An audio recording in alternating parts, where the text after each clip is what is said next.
Bapak, Ibu, saudara-saudari yang kekasih di dalam Tuhan,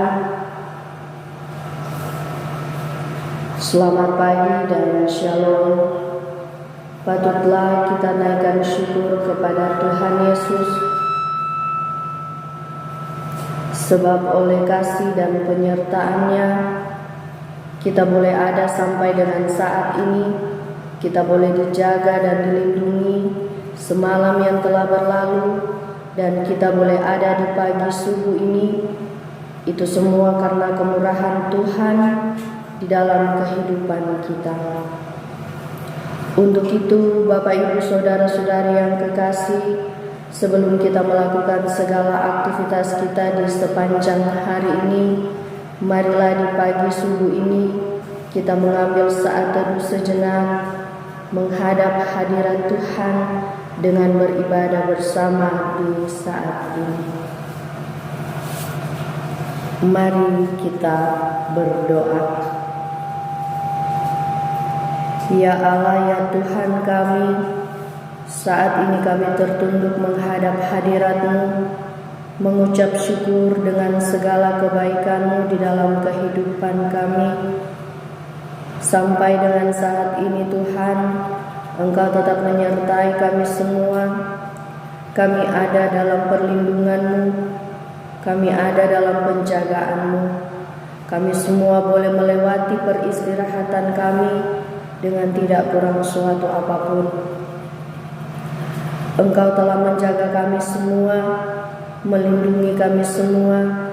Bahkan Tuhan, Engkau menyertai kami semua, sehingga di pagi subuh ini kami boleh dibangunkan dengan tubuh sehat, diberkati.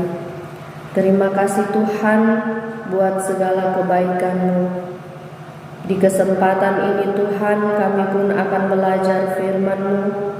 Biarlah kiranya Engkau memberkati kami semua, membuka hati dan pikiran kami. Bahkan Engkau memberi kami sekalian hikmat, sehingga kami mampu memahami firman-Mu. Terlebih kami mampu melakukan firman-Mu di dalam kehidupan kami.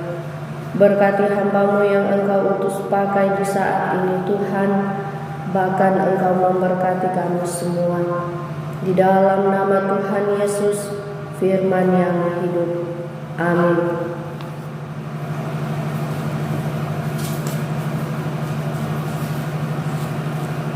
Pembacaan firman Tuhan di pagi hari ini terdapat dalam Kitab Kudus Perjanjian Baru, Yohanes pasal 5 ayat 1 sampai dengan ayatnya yang ke-13. Yohanes pasal 5 ayat 1 sampai dengan ayatnya yang ke-13. Penyembuhan pada hari Sabat di kolam Betesda. Sesudah itu ada hari raya orang Yahudi dan Yesus berangkat ke Yerusalem. Di Yerusalem dekat pintu gerbang domba ada sebuah kolam yang dalam bahasa Ibrani disebut Betesda. Ada 5 serambinya, dan di serambi-serambi itu berbaring sejumlah besar orang sakit, orang-orang buta, orang-orang timpang,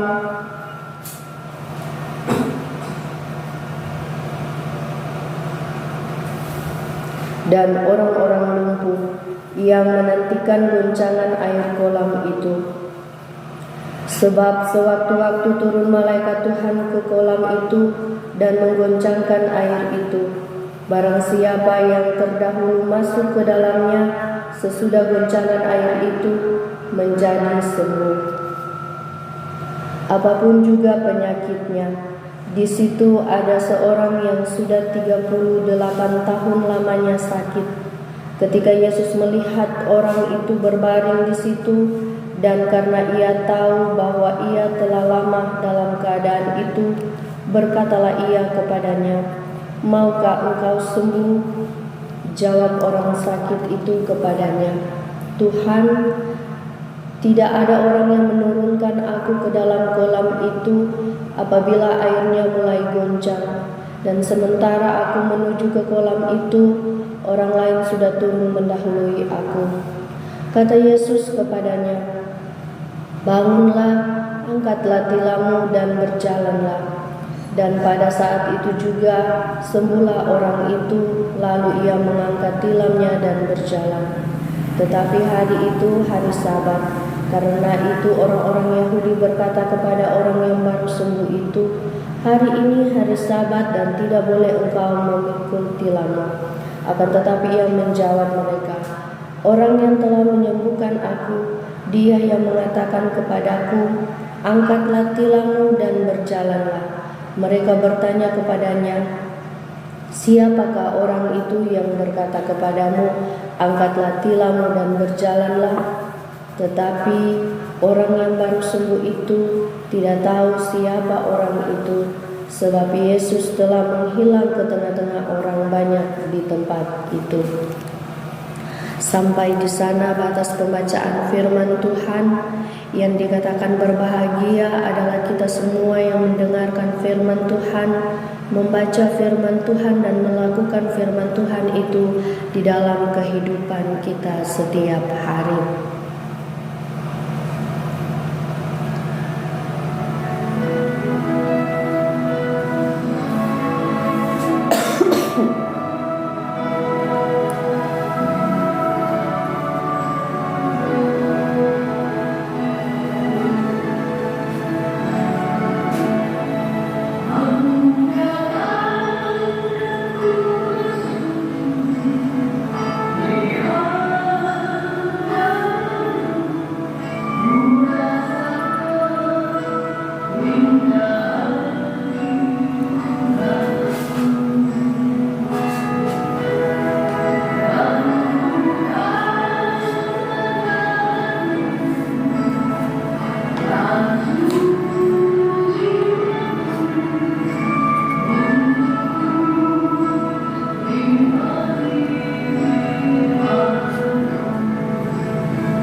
Bapak, Ibu, saudara-saudari yang kekasih di dalam Tuhan kita Yesus Kristus, mari bersama kita merenungkan firman Tuhan yang sudah kita baca bersama dalam kitab Yohanes pasal 5 ayat 1 sampai 13.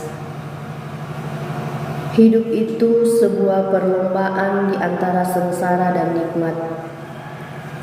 Artinya, orang harus berjuang untuk mendapatkan kebahagiaan dan kenikmatan, sekalipun harus melewati suka duka kehidupan yang ada.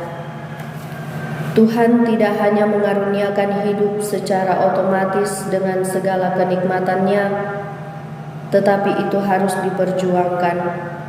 Dan kemungkinan untuk alami derita di dalam hidup yang Tuhan beri, itu sebuah keniscayaan. Itulah sebabnya kita tidak perlu terkejut di dalam menjalani dinamika kehidupan ini dengan segala suka duka, pahit getir, dan asam manis yang kadang bercampur melilit atau membelenggu kita. Peristiwa kolam Bethesda di serambi pintu gerbang domba memberi beberapa pelajaran iman bagi kita, antara lain dalam 5 hal. Pertama, hidup itu sebuah perjuangan. Dikatakan hidup itu sebuah perjuangan adalah untuk menikmati hidup dalam sukacita dan damai. Orang harus berlomba, tidak bisa hanya duduk dan berharap. Tidak ada berkat yang turun otomatis dari langit. Orang harus berjuang untuk mendapatkan kasih karunia Allah. Bandingkan masing-masing orang yang berjuang untuk mendapatkan sebuah kesembuhan di sana. Yang kedua, berjuang harus disertai iman. Dikatakan berjuang harus disertai iman adalah bahwa mereka yang sedang berjuang untuk mendapatkan anugerah Allah untuk kesembuhan itu yakin dengan sungguh bahwa ada mujizat yang akan Tuhan tunjukkan. Untuk apa bersusah payah kalau tidak yakin dan percaya bahwa Tuhan ada di sana? Itu yang dialami oleh sebagian besar mereka yang sembuh. Ketiga, solidaritas perlu dan jangan egois. Dikatakan solidaritas perlu dan jangan egois adalah di dalam setiap perjuangan kehidupan kadang terlihat dengan nyata bahwa manusia hanya memikirkan dirinya. Yang penting saya selamat, saya aman, saya bahagia, orang lain bukan urusan saya dan bukan tanggung jawab saya. Di sini egoisme kadang menonjol.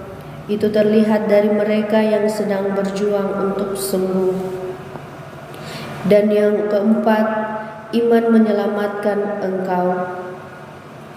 Dikatakan iman menyelamatkan engkau adalah kadang di dalam hidup ini kita sangat mengharapkan pertolongan orang lain, tetapi kadang pula pertolongan itu tidak datang. Kita kadang kecewa dan putus asa karena antara harapan dan kenyataan itu tidak sebanding. Jangan lupa kita masih punya iman dan Tuhan tahu itu. Itulah yang dialami oleh si sakit dalam pembacaan kita saat ini. Yang kelima, sengsara membawa nikmat. Adalah orang-orang yang pernah alami derita di dalam perjuangan hidupnya. Tuhan memperhitungkan derita mereka dan pengorbanan mereka tidak pernah jatuh di tanah. Karena Tuhan terus menopang hidup mereka, kadang sengsara membawa nikmat. Itulah yang dialami oleh si sakit dalam pembacaan kita saat ini. Karena Tuhan Allah yang solider dengan derita kita. Bapak, Ibu, saudara-saudari yang kekasih di dalam Tuhan, Dia Allah yang peduli karena Dia sendiri pernah merasakan penderitaan itu. Dia Tuhan yang punya sensitivitas yang tinggi dan Allah penuh empati. Inilah makna Minggu Sengsara Tuhan Yesus bagi kita orang-orang beriman. Terpujilah Kristus. Amin.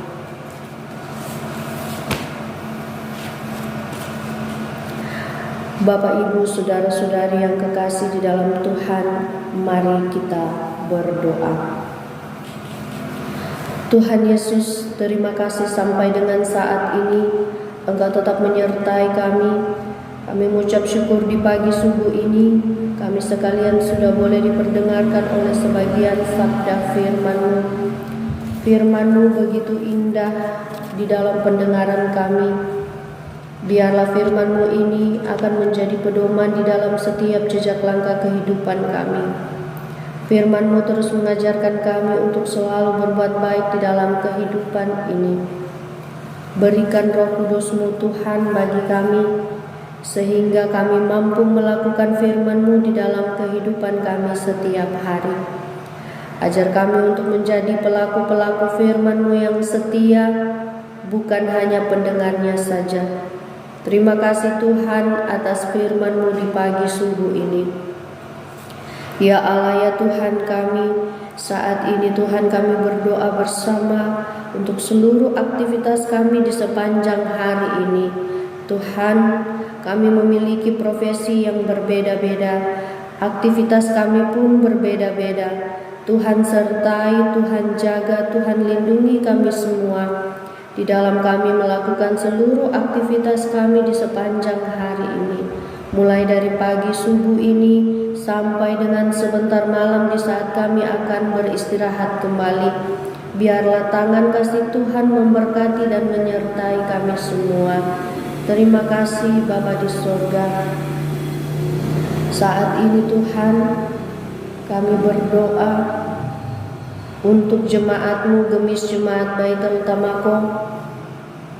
Engkau memberkati jemaat-Mu ini Tuhan, mulai dari Ketua MPJ, P2HMG, pengurus kelompok, pengurus PLK, pengurus Pelsus Lansia, sampai kepada anggota jemaat kelompok 1 sampai kelompok 15. Engkau memberkati Tuhan, Engkau memberi roh kesatuan dan roh kebersamaan, sehingga jemaat Baitul Tamakoh boleh berjalan dalam kasih penyertaan Tuhan. Kami juga berdoa Tuhan secara khusus untuk komisi doa jemaat Baitul Tamakoh, panitia pembangunan dan panitia hari raya gerejawi. Diberkatilah Tuhan setiap tugas pelayanan, pekerjaan serta tanggung jawab yang dipercayakan bagi mereka. Diberi kesehatan, diberi kekuatan iman, diberi hikmat kebijaksanaan, sehingga Tuhan di dalam setiap mereka melakukan tugas tanggung jawab pelayanan mereka itu benar-benar sesuai dan seturut dengan kehendak Tuhan sendiri. Kami tetap berdoa setiap program yang sudah direncanakan oleh mereka Tuhan, kiranya Engkau terus tetap memberkati, memberi yang terbaik bagi setiap program yang sudah terencana. Biarlah kehendak-Mu lah yang jadi, bukan kehendak kami manusia. Ya Tuhan, Bapa kami di surga, saat ini juga kami berdoa bagi para pelayan Tuhan, mulai dari pendeta, vikaris, penatua, diaken, dan kostor. Tuhan, Engkau sangat mengetahui kehidupan setiap hamba-Mu ini. Biarlah kiranya Engkau terus memberkati dan menyertai kehidupan mereka, memperlengkapi terus mereka Tuhan dalam setiap tugas pelayanan, tanggung jawab mereka sebagai pelayan Tuhan. Beri mereka kesehatan, kekuatan iman, kesetiaan, serta hikmat dan hati yang bijaksana, sehingga di dalam mereka melakukan tugas pelayanan mereka itu sesuai dengan rencana Tuhan. Ya Tuhan, Bapa kami di surga, pun tak lupa kami berdoa bagi Bapak duda, ibu janda, anak yatim piatu, orang tua yang lanjut usia, bahkan semua orang yang membutuhkan pertolongan Tuhan. Biarlah uluran tangan kasih-Mu bagi mereka Engkau nyatakan Tuhan. Diberi mereka berkat yang melimpah, diberi bagi mereka kesehatan, kekuatan iman dalam menjalani hari-hari hidup mereka, sehingga mereka selalu hanya bersandar kepada Tuhan sendiri. Terima kasih Tuhan, terima kasih. Kami berdoa juga bagi pemerintah bangsa dan negara kami, mulai dari tingkat pusat sampai ke pelosok kampung. Tuhan memberkati pemerintah bangsa dan negara kami, segala program yang sudah direncanakan demi mendatangkan kesejahteraan bagi bangsa kami, biarlah diberkati oleh Tuhan. Terima kasih Bapa di surga, terima kasih Tuhan Yesus. Ini doa syukur serta permohonan kami yang kami bawa naik hanya di dalam nama Tuhan Yesus adalah Tuhan dan Juru Selamat kami yang hidup. Kami berdoa dan bersyukur. Amin.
Bapak, Ibu, saudara-saudari yang kekasih di dalam Tuhan, mari di saat ini buatlah hidup kita selalu mengandalkan Tuhan. Biarlah Tuhan yang mengatur seluruh kehidupan kita. Terimalah setiap proses hidup ini dengan penuh sukacita iman di dalam Tuhan. Karena itu, terimalah berkat Tuhan. Allah sumber kekuatan dan keselamatan akan senantiasa memberkati kita dalam cinta kasih-Nya hari ini dan sampai selalu terus. Amin. Demikian ibadah saat teduh kita di pagi subuh ini. Tuhan Yesus memberkati kita semua. Selamat pagi dan shalom. Shalom kakak Am. Terima kasih. Ini